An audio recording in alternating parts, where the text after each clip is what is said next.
Pakistani media के मुताबिक अब तक की इतलात के मुताबिक कोई 77 के करीब ड्रोन हैं जो कि इंडिया की तरफ से पाकिस्तान के अंदर भेजे गए हैं और इनको मार गिराया गया।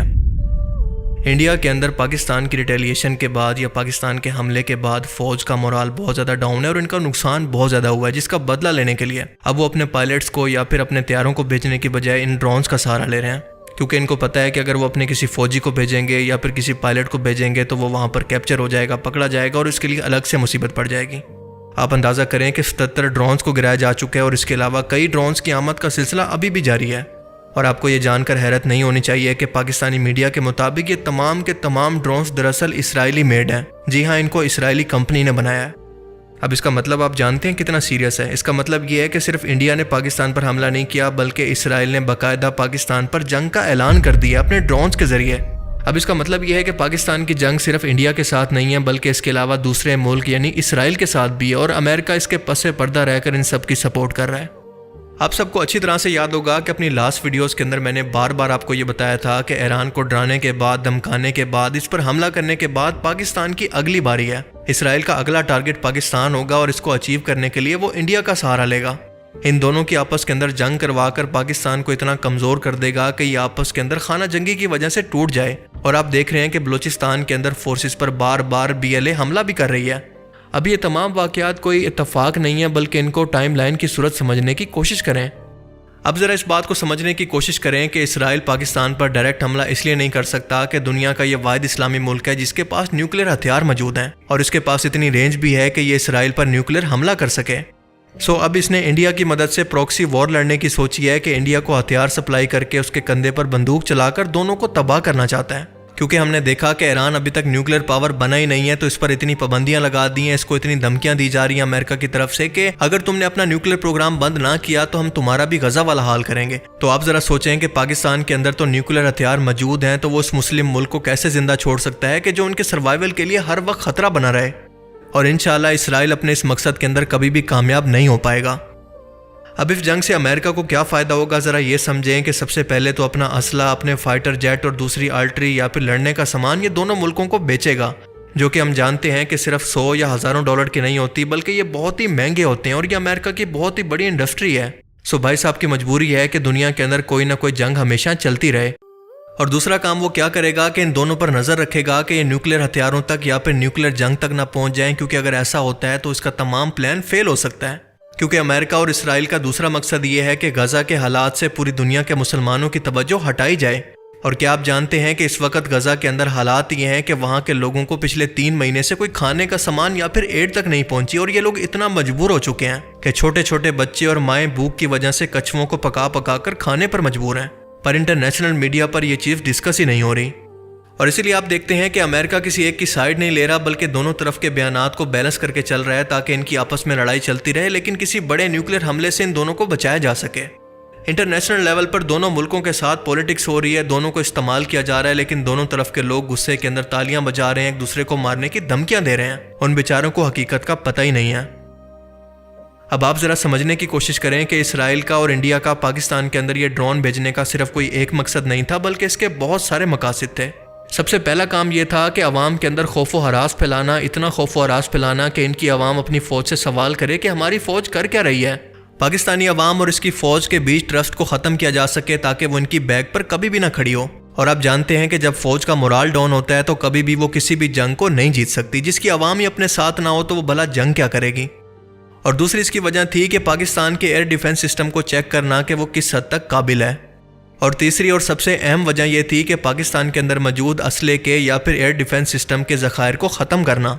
अब इस बात को ज़रा इस तरह से समझ लें कि पाकिस्तान के अंदर इसराइल के बनाए हुए जिन ड्रोन्स को गिराया जा रहा है उनकी कॉस्ट ज़्यादा से ज़्यादा 5,000 से 10,000 डॉलर के बीच में हो सकती है। लेकिन क्या आप जानते हैं कि अगर पाकिस्तानी फोर्स को अपने एयर डिफेंस सिस्टम के जरिए किसी एक ड्रोन को मार कर गिराना हो तो इस एक रॉकेट की कीमत करोड़ों में होती है। 5 से 10 लाख के ड्रोन को गिराने के लिए 2-3 करोड़ रुपए का खर्चा हो सकता है। और अगर फ़र्ज़ करें कि हर एक ड्रोन को गिराने के लिए इसी तरह के एयर डिफेंस सिस्टम के रॉकेट्स को इस्तेमाल किया जाए तो पाकिस्तान के पास तो अपना ज़ख़ीरा ख़त्म हो जाएगा। इसलिए ज़्यादातर पाकिस्तानी फोर्सेज मैनुअली तौर पर इन ड्रोन्स को खुद से गिरा रही हैं। लेकिन आपको भी इस सूरत हाल के अंदर बहुत ज़्यादा एहतियात की ज़रूरत है, क्योंकि अगर आप किसी जगह पर धमाके की आवाज़ सुनते हैं तो इसका मतलब ये नहीं है कि इंडिया ने कोई हमला कर दिया है, बल्कि इसका मतलब ये भी हो सकता है कि पाकिस्तानी फोर्सेज ने एक ड्रोन को गिरा दिया है।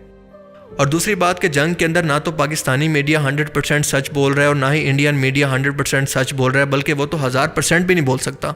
अभी मिसाल के तौर पर इंडियन मीडिया पर यह डिस्कस हो रहा है कि कराची पोर्ट को तबाह कर दिया गया है, कराची पर कब्जा कर लिया गया है, पाकिस्तान के आर्मी चीफ आसिम मुनीर को गिरफ्तार कर लिया गया है। I mean what the hell. So इसलिए कोशिश करें कि किसी भी खबर पर उस वक्त तक यकीन ना करें जब तक कि उसको इंटरनेशनल मीडिया कंफर्म ना कर दे। अंदर जो है ये सारा चल रहा था, इसके अंदर बेसिकली वो क्या कहते हैं जी, कराची की बंदरगाह के ऊपर जो है वो हमला हो गया और 10 से ज्यादा धमाके वहां पे हुए।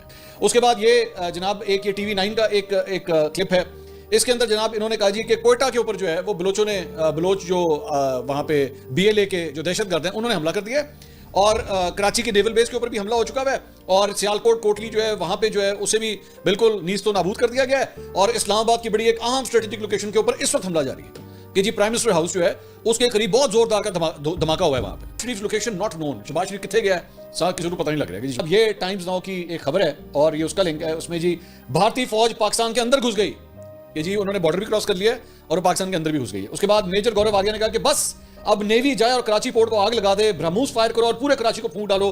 पाकिस्तानियों आज रात सोना नहीं, क़यामत की रात है, तुम्हारे सर पर बहुत नंगा जो है वो राज हो रहा है।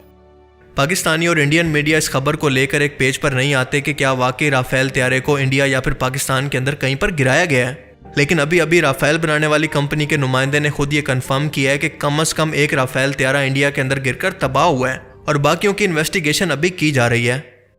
हम दोनों मुल्कों को यह समझना चाहिए कि इस जंग का मास्टरमाइंड कोई और है, हम दोनों किसी और की जंग लड़ रहे हैं। ये वो मास्टरमाइंड है जिसने दुनिया के बाकी तमाम मुल्कों को तबाह कर अपनी आलमी हुकूमत पूरी दुनिया पर कायम करने का वादा कर रखा है।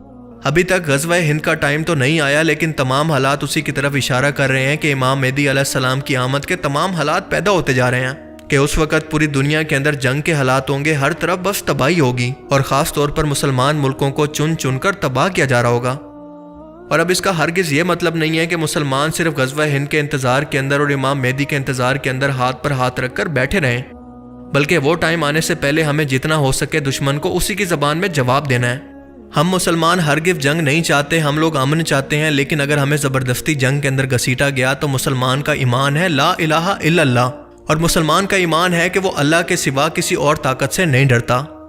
अगर कोई शख्स आपके घर पर हमला करे तो मुसलमानों को हुक्म है कि वो इसके खिलाफ जिहाद करें। और आप देखेंगे ये जज्बा इंडियन सोल्जर्स के अंदर बिल्कुल नहीं है, क्योंकि उनके मज़हब के मुताबिक तो उन्होंने अपनी ज़िंदगी के अंदर खाना पीना है, अपनी ज़िंदगी गुजारनी है, याशी करनी है और इसके बाद मर कर एक बार फिर से जन्म लेना है।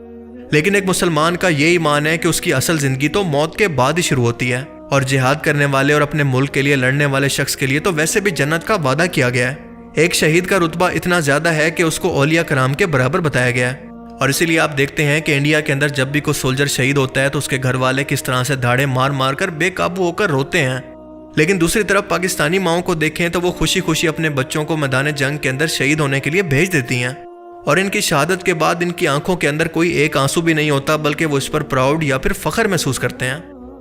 अब ये जज्बा हिंदुस्तान के सोल्जर्स के अंदर मौजूद नहीं है, क्योंकि वो लोग मौत से बहुत ज़्यादा डरते हैं।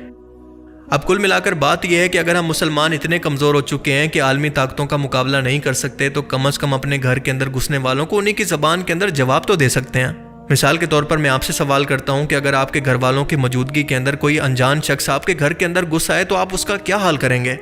बिल्कुल वही जवाब इस दुश्मन को भी देना चाहिए। बाकी टाइम के साथ साथ जैसे ही अगर कोई इंपॉर्टेंट अपडेट आती है तो मैं आपको वीडियो के ज़रिए ज़रूर कंफर्म करूंगा। And thanks for watching this video. अल्लाह हाफिज़।